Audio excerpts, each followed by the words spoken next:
you know, like I said, I had to deal with that with kids that I worked with because our therapy was confidential, but really their parents had to be in on things if they were important. And I just had to be really upfront with them and say, you know what, everything we talk about is confidential, but there are times when you may tell me something that your parents need to know.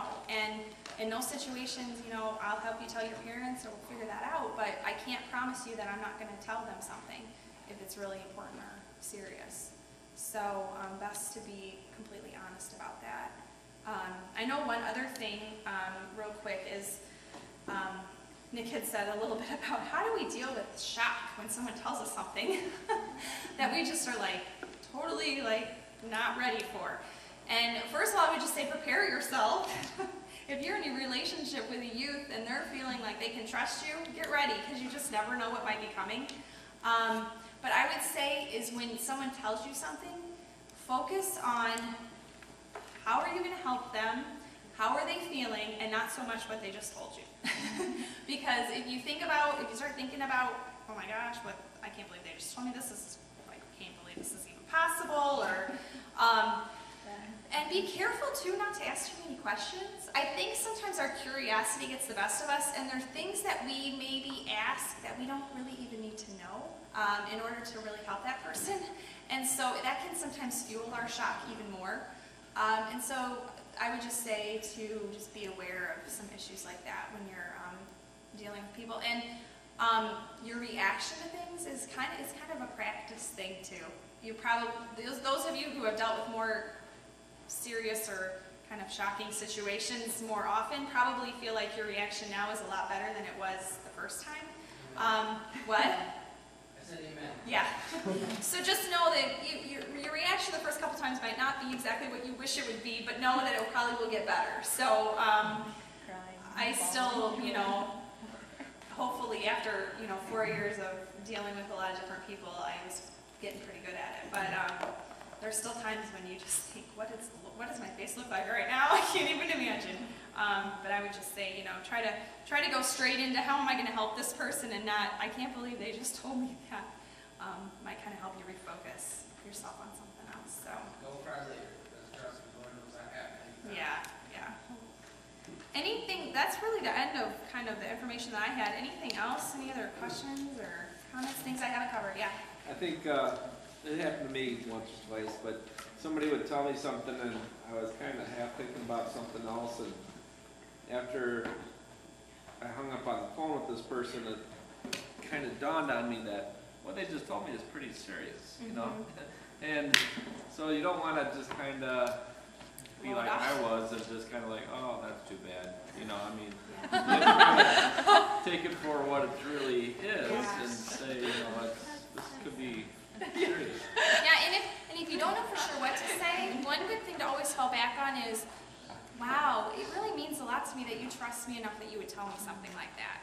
Because you might not know really what else to say, but at least you can affirm them that, like, I really appreciate that you trust me enough that you would tell me something like that. And then that gives you a little bit of time to figure out, okay, where do I go from here?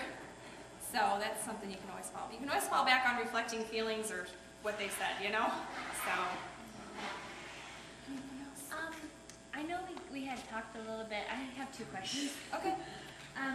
Like when we were talking about self-injury and kind of, you were saying it's more serious if they're saying that I wish I were dead.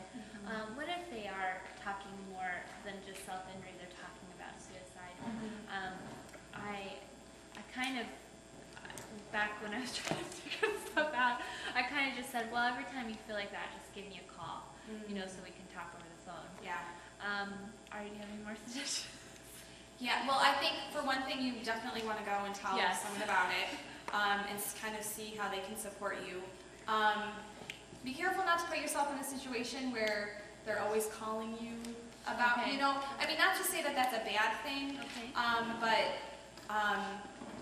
trying to get them some other resources too, so they're not just totally depending on you, because that's a lot of responsibility that you know that you're putting on yourself. And so, you know. What about Bob?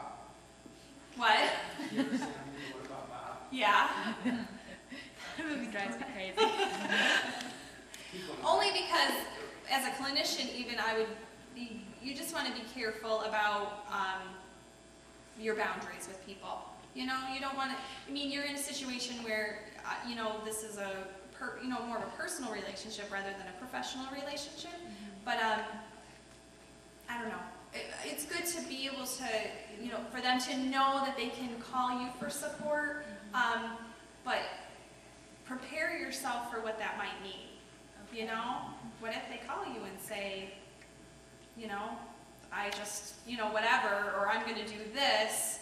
You need to know, how am I going to react to that? What am I going to do? I don't want you to put yourself in a situation where all of a sudden there's a crisis and you're not really equipped to deal with that. You know what I mean?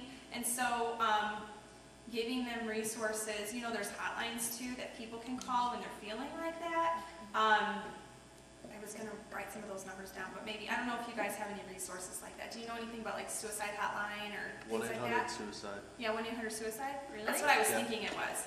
A person can always call that, or you can call that. If you're working with someone who is making suicidal statements and you need to know, what am I supposed to do with this person? That's a resource. Okay. And so that's also, you can also tell the person, if you're feeling like this, call this number. These people are trained to know how to help you. And that can help, you know, not put all the responsibility on you. Does it help just to reassure them that you'll be there the next time too? You know? You mean like next week? Yeah. Yeah. Okay. And on top of it, sometimes I have told people that you can call me, but I'm letting you know that I have other things that are going on, other stuff that's going on in my life. And if you call me and I don't pick up or I don't answer your message, Yeah. it doesn't mean I don't love you or care about you. But I have my family and I love them and I have to spend time with them too and set the boundaries up so that sometimes when they do call you, some people, they'll call you every day on the hour.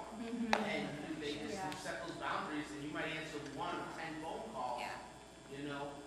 But Yeah, so you don't want to set that kind of expectation that whenever you're feeling like this, you can call me, because you may not have your phone, may not be able to answer your phone. And so they need to have other resources too. and you sleep at 2 o'clock in the morning, so. If you're talking about suicidal ideation, Yeah. if somebody's telling you they're thinking about suicide, you've got to talk to Nick. Right. They have to get professional help. Yeah, And they should get it immediately. Yeah. Not, I mean, not when they call you 3 times, or, you don't want to put yourself in the middle of that. Yeah, that's at all. what I'd be concerned about. That's And really something that they could actually be institutionalized.